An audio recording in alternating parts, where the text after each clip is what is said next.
You're listening to the Rainmaking Podcast, hosted by high-stakes headhunter, author, and professional speaker, Scott Love.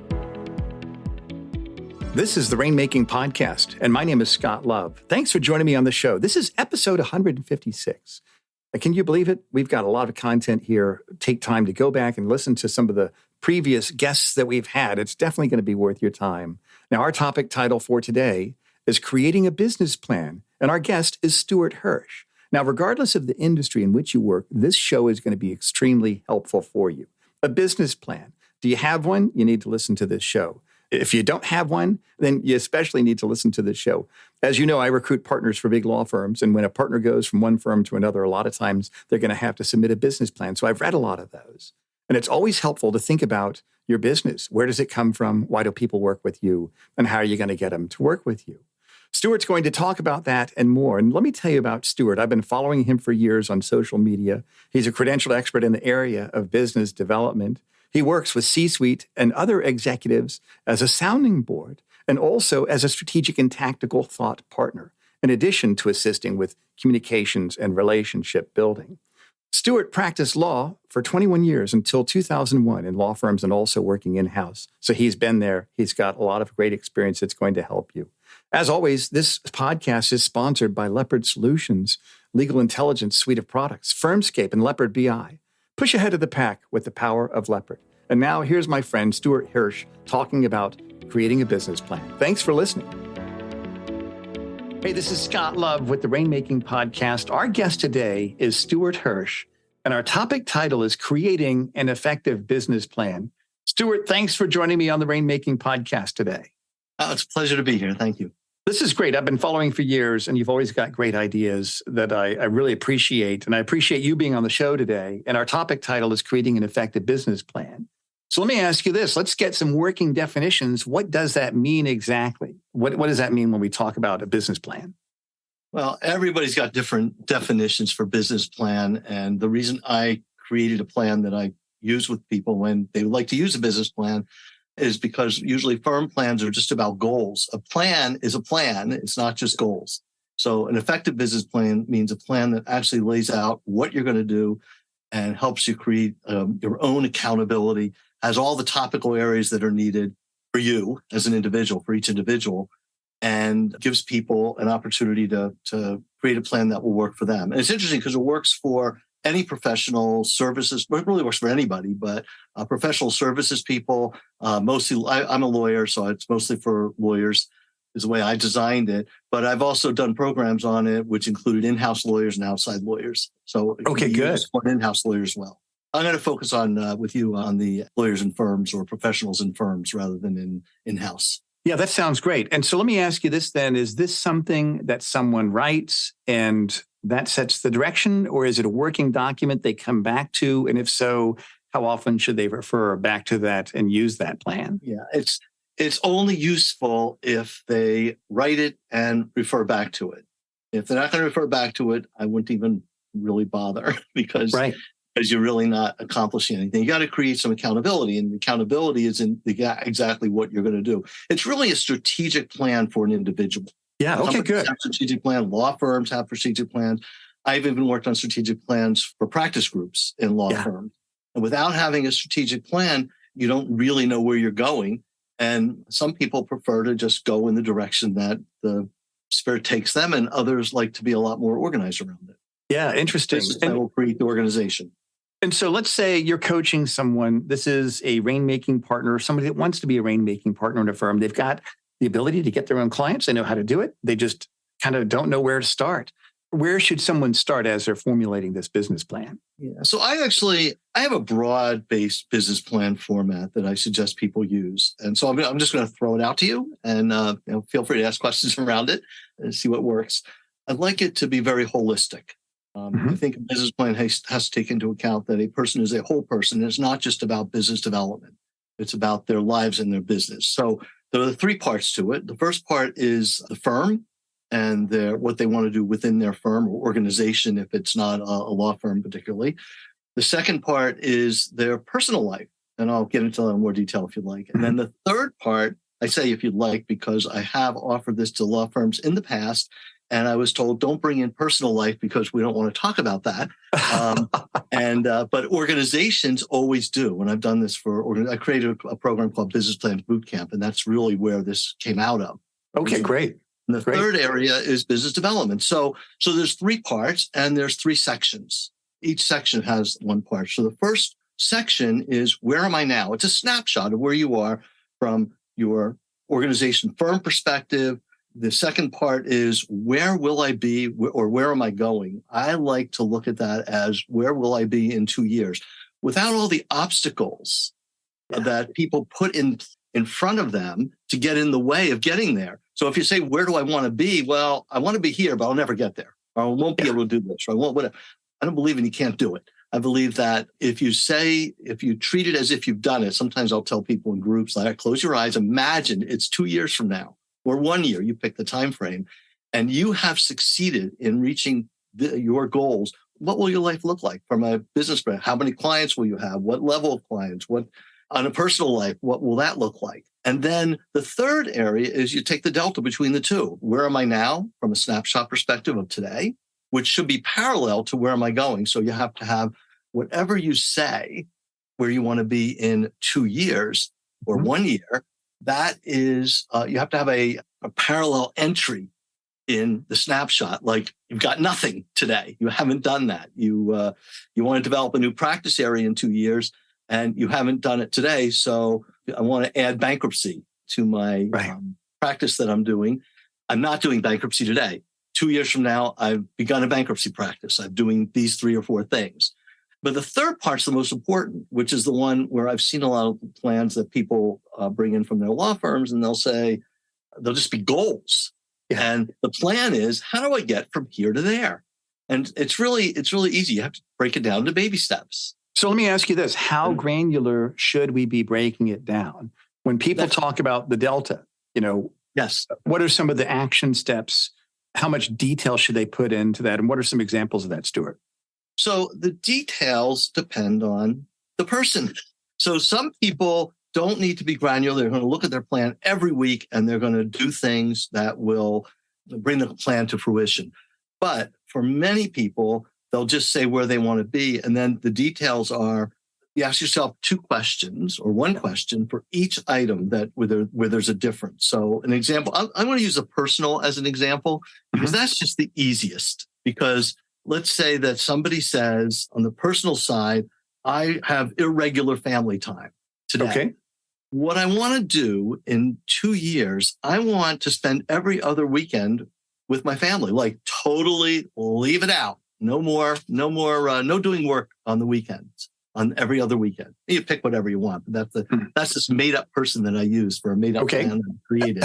And then I have to tell you, one of the things that happened is I did this for a firm, and I gave them the made up plan, and the marketing director said, guess what? Somebody's going to ask if they can adopt your plan for themselves, your made up one. And believe it, somebody raised their hand and said, can I just use your plan rather than mine? So you ask yourself, in order to spend every other weekend with my family, I need to, and then fill in the blank. I need to schedule it with specific activities. And then I need to agree with my family on activities, and I need to plan each week to make it possible. Right? Then you have to ask the next set of questions. In order to schedule it with specific activities, I have to, and fill in the blank. And you keep going, asking that question. In order to do this, I have to do that. Okay, great. And until you get to, it's so minute of a step that it's ridiculous to write anything further. Yeah. And for some people, just saying schedule with specific activities will be sufficient, because they'll look at that and they'll say, I know what I need to do. Other people have to lay it out, and you can't just lay it out, Scott. You have to put a timeline in. When am I going to do it? So let me ask you this then. Let me ask for another example. Let's say we've got a patent litigator that has about $1 million to $1.5 million in business, and they want to grow it to $3 million in 2 years. What are some examples kind of on the business side? What are action steps that someone like that could take that they should put in their business plan? And I appreciate the personal life perspective, but in terms of getting... That's the example. Okay. Yes. Yeah, the example, I use the personal life because it's just the easiest one to describe. Right. So it depends on the person. I mean, I can't tell you specifically what that particular person should do, but I'll give you some ideas of what that person can do. Okay, great. First thing might be the person's branding. Maybe they actually need to do some speaking in order to be seen. So in order to speak, you have to have something you want to talk about. And something that I do a program on how to get business from speaking. So how do you get business from speaking? You don't talk about just what you want to talk about. You also have to talk about what other people want to hear. Right. What's going to benefit them. And in order to figure out what people want to hear, what do I have to do? Well, maybe you have to go interview some of your clients and find out, if I was to do a presentation on something, what would it be on? And in order to interview your clients, what do I have to do? And I'm just taking it down one line. There's like 5 or 6 different sets of questions.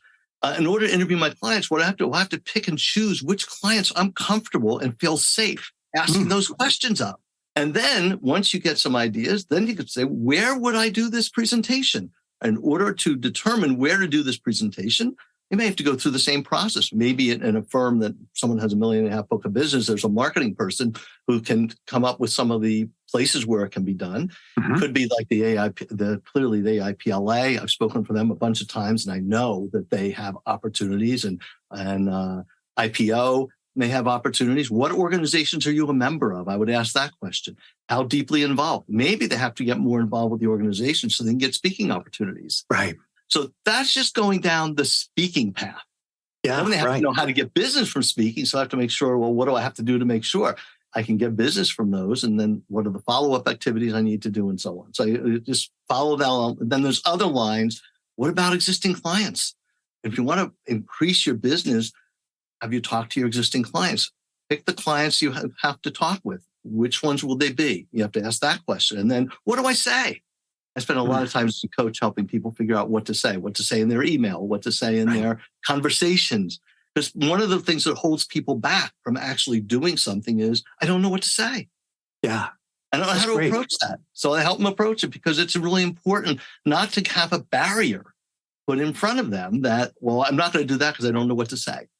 So and there might be another area. So we'll stop there. But that's like, you can know about 4 or 5 different areas of course, we didn't even mention cross-marketing. Like, right. So this is really helpful, Stewart. And I like the fact that as you're talking about this, I'm getting something in my mind, my own improvements for my own plan that I need to do. And I hope everybody else listening is as well. Overall, what do you think are some of the danger areas or pitfalls people need to watch out for as they create a plan? Are they going too much in one direction, not enough in another direction? What have you seen where people need to be mindful of as they write out their business plans? Well, there's really 2 things. And unfortunately, it's both extremes, right? It's the just putting goals down and not really doing the work, all the work that's needed to figure out what exactly do I have to do. And then there's the writing down everything they need to do to such a minute detail that they're actually not going to do it because they're going to spend all their time thinking about it, and you become a victim of analysis paralysis. So those are the 2 big pitfalls. There is somebody I'm working with that has taken my plan format, put it on Excel, and like made it so detailed, but it really works for this person. Oh, that's interesting. It really works. So for this person, having every detail down is something that makes a big difference. For some people, they start writing and writing and writing, and they're not going to ever do. And some people don't write much, and then they don't do because they don't know what to do. So you got to find the happy medium. Everybody's different. Got to be the good. It's not my plan; it's their plan. Right. So do people usually refer back to it once a day, once a week, once a month? What have you seen from your experience? Yes. Some people, it's about once a month. Some people, it's every week. Go through the plan and then write down what they're going to do for the week. Track what they're going to do for the week. Every other month, some people will do. I mean, when I'm working with somebody, I'll ask the question. So when you're doing it yourself, ask yourself the question, how often do I need to look at this to make sure that I'm going to actually be doing what I say I'm going to do? Right. You can also get an accountability buddy who will go through with you and do it as well. I mean, and tell me about internal coach does that. So an internal coach, an internal person too. Right. Have you seen people like cohorts within firms where they get together and they work on this together? Is that something that you've seen before? Well, for some of the ones that I've done, yes. I mean, the ones, if I haven't been involved with it, no. Oftentimes, like I've worked with practice groups creating their plans, helping the practice group create the plans, and then the plans come out of, that's the other thing to be careful of, another pitfall. The plans should come out of what, if the firm has a plan that's been shared, or if the practice group has a plan that's been shared, getting together and making sure that your plan will work with others and people working together. When I've done business plan bootcamp, I've had people work together on their plans, either within a firm or within an organization. You have to be a little careful within an organization because you don't want to be oversharing competitors, but working together can be very, very helpful. Okay, that's great. How much thought should we put into why we're attractive to prospective clients, why we solve problems? Is that something that we should incorporate into the plan? What's different about us? Things like that. Well, you should always be thinking about that. I think that understanding that's kind of a given. So I'm glad you said it out loud. What is it that would help me on your business when you're doing the business portion of it, like the business development portion of it? Is what is it about me that people want to come to me or might be interested in coming to me? And the one thing that I think is really important is to keep in mind that people come to you because they like you, they trust you, they're comfortable with you. And for some people, they come to you because you're absolutely the best. But how many lawyers, I'm a lawyer. I mean, how many of us are really I don't practice anymore, but how many of us are really the best lawyers that there are? I mean, there's just about always someone better. Not always, you could be at the top of the group, but they come to you not because you're the best, because you can do what needs to be done, but mostly because they trust you. Right. And so what makes them trust you? If you can analyze a little bit what makes them trust you, that could be really helpful. That's a really good point. Yeah, it's talking. Well, I worked with originally the person that wrote the book, The Trusted Advisor, had retained me to be his coach. And so I've developed a lot of the skills that come from the book, The Trusted Advisor. It's a fabulous, fabulous book and resource. And I think that building those trust-based relationships, both internally and externally, is what will help people the most. Of course, people need to know what you do, but if you rattle off what you do, like just one thing after another, I do trusts and estates and this, and that. Everybody does that, or you'll bore them. So you have to do it with stories and to help people really understand. And it's way more important to listen than it is to talk. Yeah, absolutely right.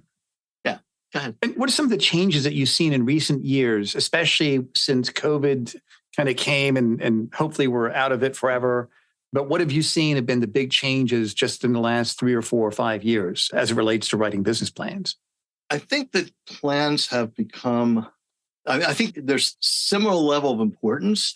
There was a while when people were spending a lot of time just going out to meet people and speaking at conferences and writing and things like that. They would build those kinds of things into their plans and a lot of networking. The plans have changed during COVID to include LinkedIn a lot more because you can do so much networking effectively with LinkedIn. And you can do a lot of networking and connection just by reaching out to people. And people have become more willing to do that on Zoom. A lot of the meetings that people used to go to have gone virtual. And we actually did a program I have these programs, I used to call it how to network in a crowd is what it's called now, but how to network virtually through virtual programs. I've spoken for various organizations on that at conferences, and it's really important to be able to know how to do that. But now we're in a hybrid. So it's going back and it's not going back. It's going both ways. And so the plans have to include in-person and virtual. Yeah, so I think great. That has changed in terms of the business aspect. Like what's happening now is because we're hitting what maybe is going to be a recession. So people are thinking about retooling, and that's starting to go into plans more than it was a few years ago. During COVID, I think everyone was just trying to figure out what to do. Yeah, right. But now it's like, what do we do now? It's different. Yeah. Things are changing. And how do you plan for something where, relatively unknown of where things are going? Well, Stewart, this is really helpful. I like the fact that you gave us a lot to think about and to really give resources to people to help them start on this. If we could summarize this in 3 action steps that somebody can take to really get started on this, what would those 3 action steps be? Sure. And these are things to think about when you're doing a plan. So the first thing is start now. You haven't done one before, start now and think broadly when you're doing it. Take the snapshot of where you are, imagine that you've reached your goal, and think about how you did it, how you accomplished that goal. The other thing is when you're implementing your plan, it's very important. Listen for opportunities. Opportunities are happening constantly, and they're mostly not about you. We have to be helping other people and then work on building trust-based relationships, which means let go of your goals and focus on others. We all succeed through others. Others succeed through us. I actually wrote an interesting blog called Reduce Stress, Stop Selling, Start Helping. That's great. Which is really the way having that attitude will help tremendously. Yeah, I definitely want to put that in our show notes here. We'll definitely get that link from you because I think that would be a helpful article. What would be our third action step for people? Oh, that was all three. Probably come up with more. Start now, listen for opportunities, and work on building trust relationships. Got it. Okay, that's great, Stewart. Well, thank you so much for being on the show today. And then tell us about the resources that you have, the things that you do that you think could help our listeners, Stewart. And we're definitely going to put your links, like I mentioned, in the show notes here. Sure. Well, I have a lot of articles and blogs. Some of them are, all of the blogs are from a while ago. What's really interesting is they're still valid. Nothing's changed in the last 15 years, maybe more. So my business, I have two aspects of my business that are important. One is I do business development coaching for lawyers and other professionals. And I also do executive and leadership coaching, career advancement for in-house counsels. They really complement each other a lot because I know what the in-house lawyers are looking for. And so I help people with their plans. So I have a whole system on approach to cross marketing or cross servicing, expanding relationships, how to follow up effectively, using social media effectively. These are all basic things that people need to know, getting business from being writing, how to ask for business. A lot of people are very uncomfortable when it comes to business. And as a coach, what I'm doing is I create accountability and follow through. And then provide strategic and tactical advice for opportunities, role play at times as needed, help people prioritize and review and edit emails and prepare for conversations, prepare for difficult conversations, whether it's internal or external. That's great, Stewart. Well, I definitely am going to put all of your information on our show notes. I want to have you come back on the show and talk about some of the other things that we mentioned before. And thank you so much for sharing your wisdom. And this is helpful. I know it's been helpful for me, but I know it's been helpful for all of other listeners, Stewart. Thanks so much for being here today. My pleasure. Thank you, Scott. Thank you for listening to the Rainmaking Podcast. For more information about our recruiting services for international law firms, visit our website at attorneysearchgroup.com. To inquire about having Scott speak at your next convention, conference, sales meeting, or executive retreat, visit therainmakingpodcast.com.